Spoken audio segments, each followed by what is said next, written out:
What's your best story that is 100% real but nobody believes you?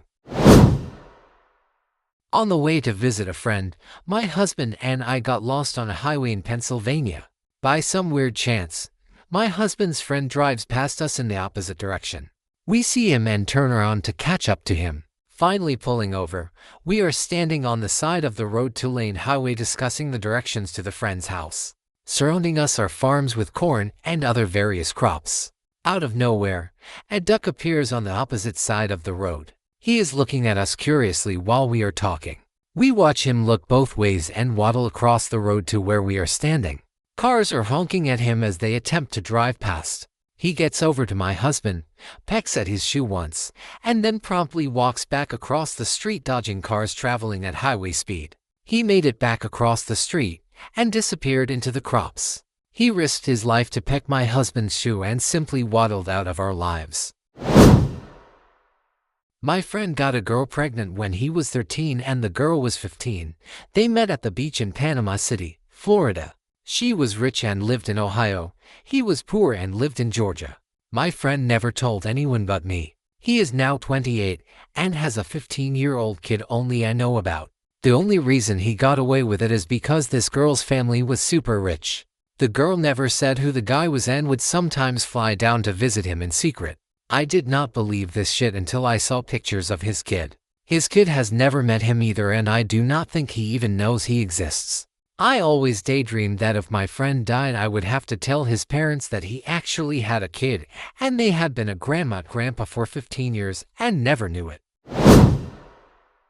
How I ended up with my dog. I was on my way to the bus when I saw this dog calmly walking about. He approached me, I petted him a bit, and went on my way. For some reason he kept on following me. There were other people around us, but he kept on walking behind me.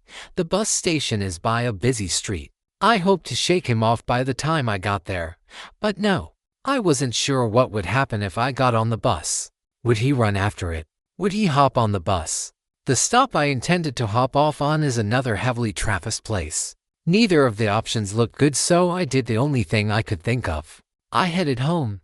On the way I called my dad and told him a dog was following me. He laughed, thinking it was my way of trying to skip school. He went along with it though, promising to drive us to the nearby dog shelter. Imagine his surprise when I come home with a dog. So, we drive to the dog shelter, where we have to turn him in. A week or so later we get a call saying that no one had claimed the dog or reported him missing. My dad wanted a dog different breed though, but seeing as this fellow had followed me around he figured, well, this is the dog. About 7 or 8 years ago I was really into humorous wiki vandalizations and thought it would be funny to claim that kiwi fruit were once called Harry Bush fruit. I modified the page on kiwi fruit to say so.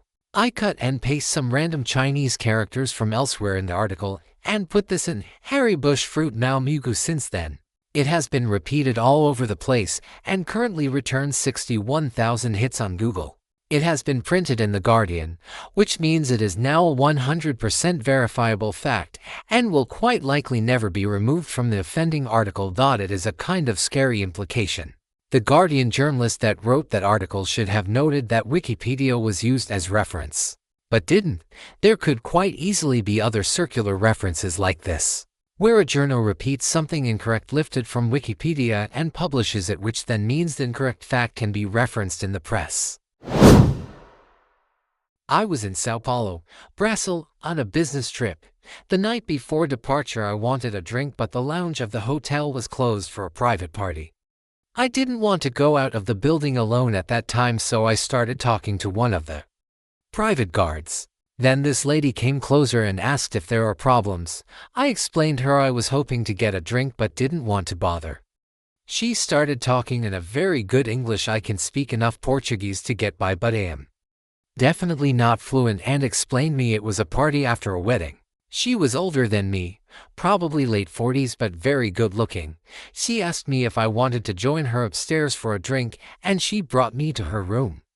We spent 30 minutes banging on every possible surface until she told me she had to go back to the lounge. I asked her why the hurry, and she told me she was the mother of the bride.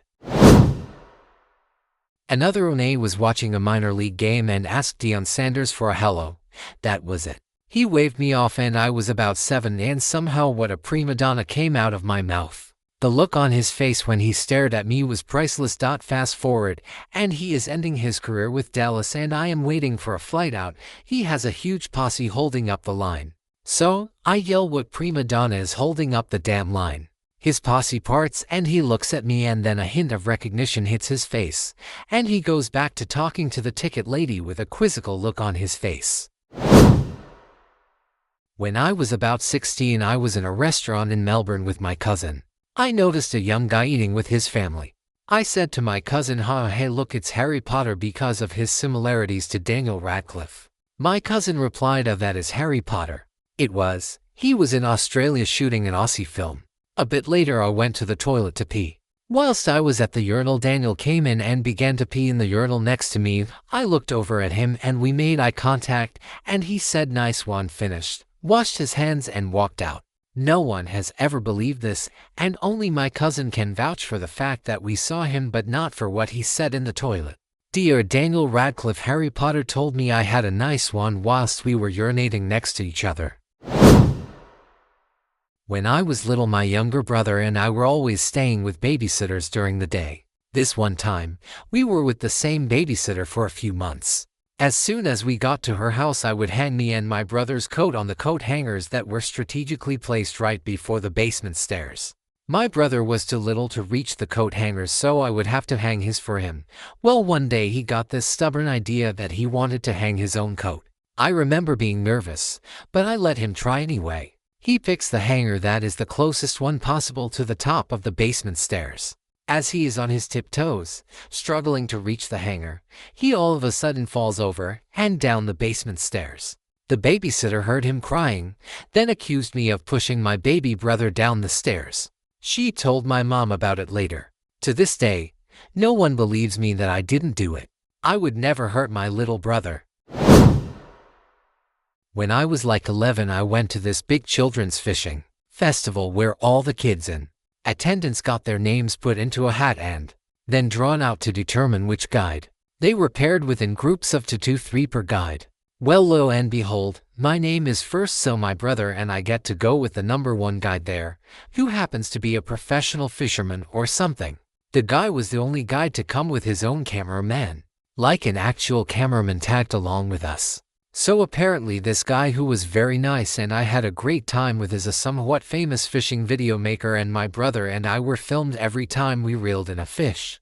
The guide told us we may make it into one of his videos or even onto a fishing TV show, but he didn't know for sure.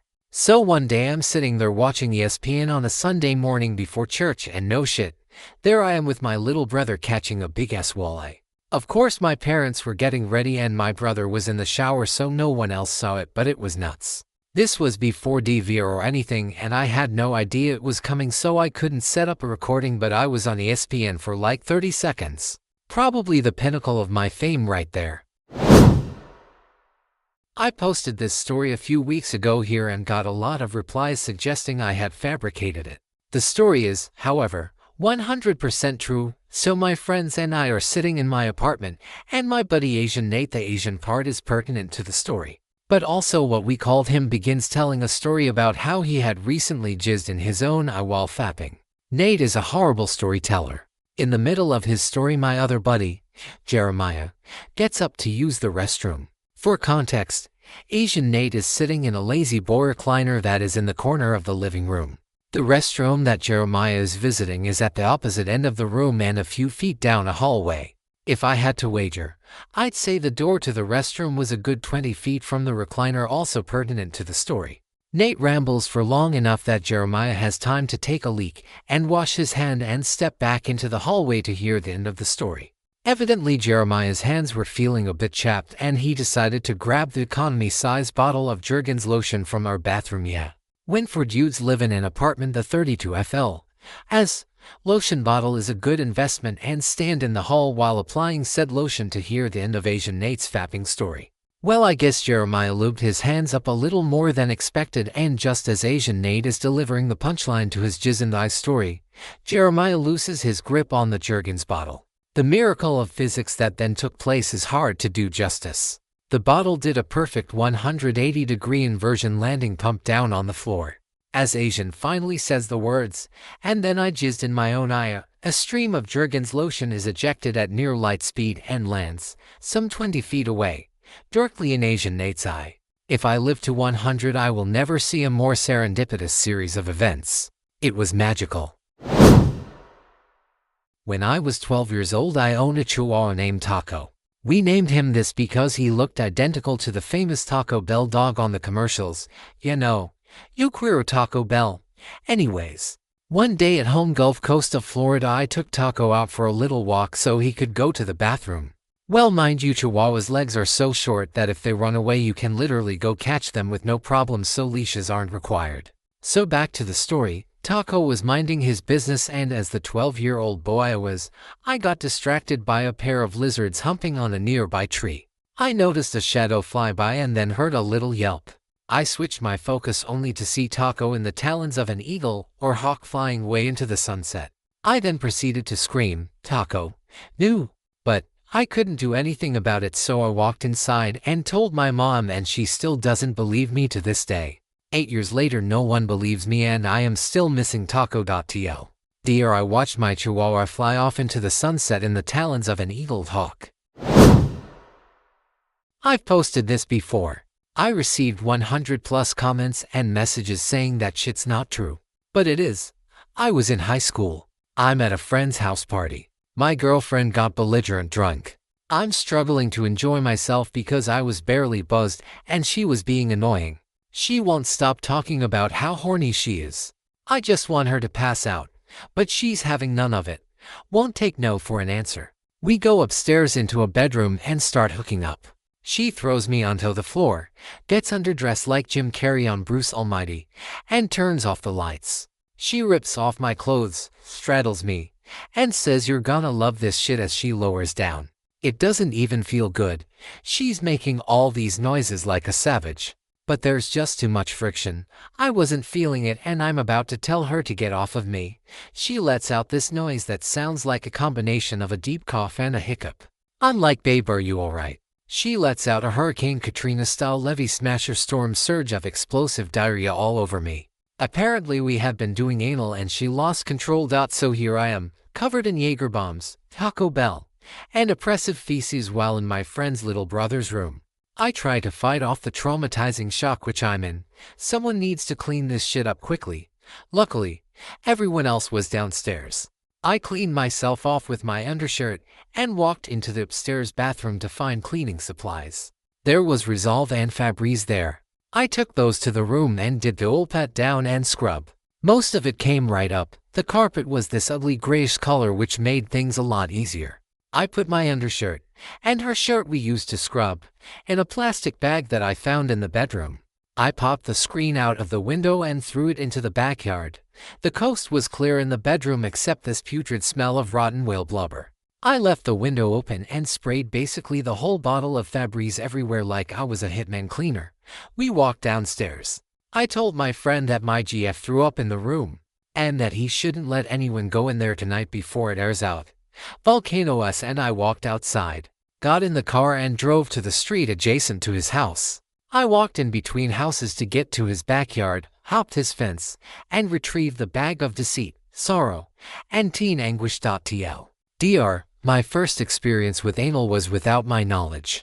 It lasted for 30 seconds until my girlfriend had explosive diarrhea over my pelvis and torso. This was in my friend's 8-year-old brother's room. My GF did not apologize. It hurt my feelings.